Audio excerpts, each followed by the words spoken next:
lemos primeira carta de Paulo aos Tessalonicenses, capítulo 5, versículo 18, que diz: em tudo dai graças, porque esta é a vontade de Deus para vocês.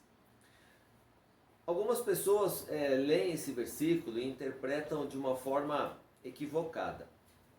Eu já vi muita gente lendo e dizendo assim: por tudo dai graças. Note que a palavra não fala por tudo, mas fala em tudo. E qual é a diferença disso? Qual é a diferença de dar graças em tudo e dar graças por tudo? Por exemplo, se você está andando em casa e dá uma topada com o dedinho na pontinha da mesa, que dói pra caramba, você não vai dar graças por ter batido o pé na mesa, mas você vai dar graças em ter batido o pé na mesa. Ou seja, naquela dor, naquele desconforto, você dá graças. Não pelo acidente, mas no meio do acidente. Você não dá graças por coisas ruins que te acontecem, mas você dá graça no meio das coisas ruins que te acontecem. Assim como no meio das coisas boas que te acontecem, você também dá graça. Por quê? Porque esta é a vontade de Deus para com você. Quando você vive uma vida de gratidão, quando você dá graças em todas as coisas, o coração de Deus se alegra. E aí, o fato de você, com a sua atitude, alegrar o coração de Deus, você é fortalecido. Porque a palavra fala que a alegria do Senhor é a nossa força. Então, muitas vezes, você, mesmo estando desanimado, mesmo estando inconformado com alguma situação que você está vivendo, procure dar graças nisso, porque isso alegra o coração de Deus, porque esta é a vontade de Deus para você. O fato de você simplesmente, no meio de uma situação adversa, parar um pouquinho e dar graças a Deus por estar vivendo aquilo, naquele momento, o coração de Deus vai se alegrar.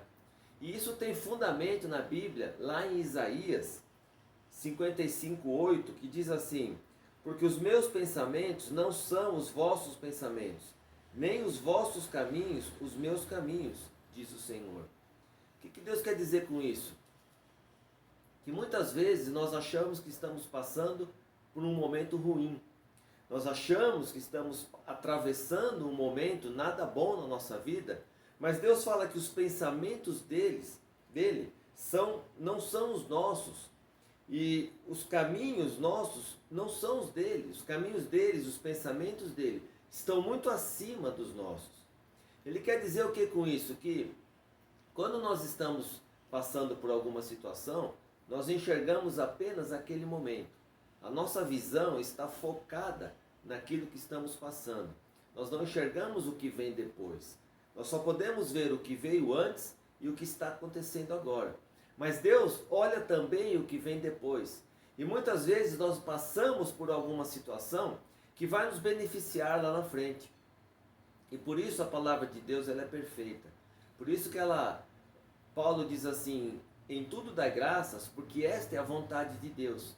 Quando você dá graças a Deus na situação que você está passando, você está afirmando a fé de que Deus está no controle. Você está afirmando de que você sabe que tudo aquilo que você está passando está debaixo das mãos de Deus. E Deus está usando aquilo tudo para fazer algo melhor na sua vida lá na frente. Então, quando você dá graças a Deus em todas as coisas, você está dizendo para Deus: Deus, eu confio em Ti. Eu sei que o Senhor está no controle da minha vida. O Senhor está no controle de toda essa situação. E por causa disso, eu sei que algo melhor virá lá na frente. Então eu te dou graças nisso que eu estou passando também. E é interessante que, lendo aqui a carta de Paulo aos Tessalonicenses, a gente vê que Paulo não fala só para a gente dar graças em tudo, mas ele acrescenta outras duas coisas.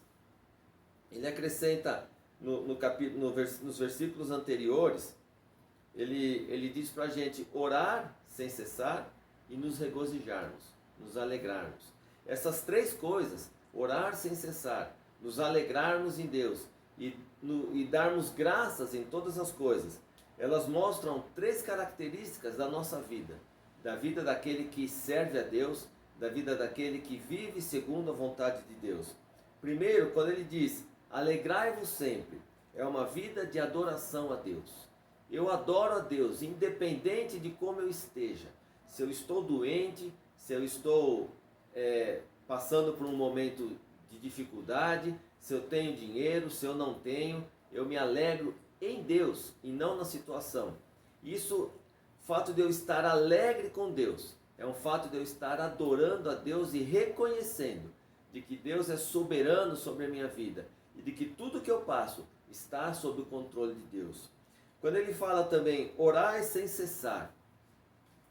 Quando ele fala orar sem cessar, é para você estar o tempo todo orando. Eu já falei para vocês, eu tenho o costume de estar no carro orando, tomando banho orando, dirigindo orando. O que é orar? É falar com Deus. Então quando você ora sem cessar, o tempo todo você está orando, você está tendo comunhão com Deus. E Deus se alegra em ter comunhão conosco. Você não precisa, para orar, eu brinquei uma vez com vocês que quando a gente fala assim, vamos orar, a gente já faz cara de piedade, franze a testa, fecha o olho e abaixa a cabeça, como se fosse uma coisa horrível orar. Orar não é horrível, orar é falar com Deus, e é uma alegria poder falar com Deus. Você não precisa necessariamente franzir a testa, fechar o olho e baixar a cabeça para orar.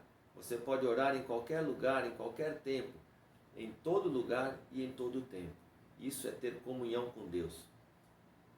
E por fim, em tudo dai graças, que é gratidão a Deus. Como eu falei para vocês, quando você agradece a Deus por todas as coisas, quando você agradece a Deus em todas as coisas, você está demonstrando a gratidão que você tem a Deus e o reconhecimento de que Ele é soberano na sua vida. Também nós vemos que a gratidão, ela faz parte do amor a Deus.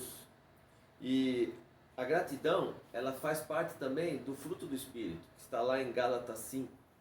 Nós temos que ter alegria. Alegria é fruto do Espírito. Quando você tem uma vida dirigida pelo Espírito, quando você tem uma vida guiada pelo Espírito e cheia do Espírito, a tua vida é alegre. A tua vida não está pautada em situações que você vive. A tua vida está pautada naquele que cuida de você. Quando você sabe que Deus tem cuidado de você, você está em paz, você está agradecido e você está alegre. Porque Deus é o seu Deus. Porque a sua alegria está em Deus. Porque a sua força vem de Deus. Por isso, querido, eu não sei a situação que você está passando hoje. Eu não sei em que momento da sua vida você está. Mas uma coisa eu posso te dizer com toda certeza. Dê graças nessa situação que você está passando. Tenha um coração grato a Deus. Tenha um coração alegre. E tenha paz. Crendo de que Deus está no controle. Nada na tua vida acontece sem a permissão de Deus. A Bíblia fala que nenhum fio de cabelo cai da nossa cabeça sem que Deus permita. Então, se você está passando hoje por um momento turbulento, dê graças. Se você está passando por um momento alegre, dê graças também. E tenha um coração alegre na presença de Deus. E Paulo não termina essa recomendação apenas falando em tudo dai graças. Ele fala em tudo dai graças, porque esta é a vontade de Deus para vocês. E lá em Romanos 12, a palavra diz assim, não se amoldem ao padrão deste mundo, mas transforme-se pela renovação da sua mente, para que sejam capazes de experimentar e comprovar a boa, agradável e perfeita vontade de Deus. Quantos aqui querem estar no centro da vontade de Deus? Quantos querem provar e viver a boa, perfeita e agradável vontade de Deus? Uma das formas de você fazer isso é dar graças, porque esta é a vontade de Deus. Então, quando você está dando graças a Deus, a vontade de Deus está se cumprindo na sua vida. E não é qualquer vontade, é a vontade boa, perfeita e agradável de Deus. Queridos, tudo isso que nós lemos são palavras de Paulo.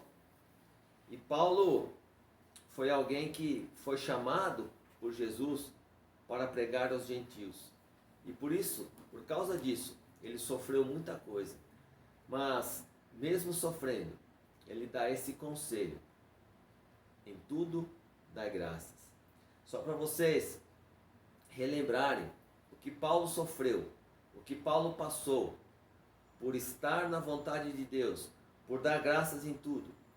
Lá em 2 Coríntios, capítulo 11, a partir do verso 24, Paulo conta um pouquinho do que foi a vida dele, por estar fazendo a vontade de Deus. Dos judeus, 5 vezes recebi 40 açoites. 3 vezes eu fui açoitado com varas. 1 vez eu fui apedrejado. 3 vezes sofri naufrágio. 1 noite e 1 dia passei nas profundezas. Em viagens, muitas vezes em perigos de águas, em perigos de ladrões, em perigos dos da minha própria nação, em perigos dos pagãos, em perigos na cidade, em perigos no deserto, em perigos no mar, em perigos entre falsos irmãos, em exaustão e dor, em vigílias muitas vezes, em fome e sede, em jejum muitas vezes, no frio e na nudez, além das coisas exteriores, o que vem sobre mim diariamente, o cuidado de todas as igrejas. Eu creio que nenhum de nós sofreu tanto quanto Paulo. Nenhum de nós passou tanta privação, tanta tribulação como Paulo. Mas mesmo assim, ele diz que ele aprendeu a estar contente em qualquer situação. Ele aprendeu a estar satisfeito com o que ele tinha. E por isso ele deu esse conselho aos Tessalonicenses: em tudo dai graças, porque esta é a vontade de Deus para você. Querido, que você, nesta semana que nós estamos iniciando, você possa dar graças em tudo. Você possa entender que quando você tem um coração grato, quando você tem um coração alegre, quando a tua alegria está em Deus, a vontade de Deus está sendo feita na sua vida. Que esta semana você viva assim, tendo teu coração grato, dando graças em todas as coisas, porque esta é a vontade do nosso Deus. Amém, querido? Que Deus possa gravar esta palavra no seu coração e que você viva uma semana alegre, uma semana cheia do poder de Deus e cheia da alegria de Deus, cheia da força de Deus, porque a alegria do Senhor é a nossa força. Amém. Que Deus te abençoe.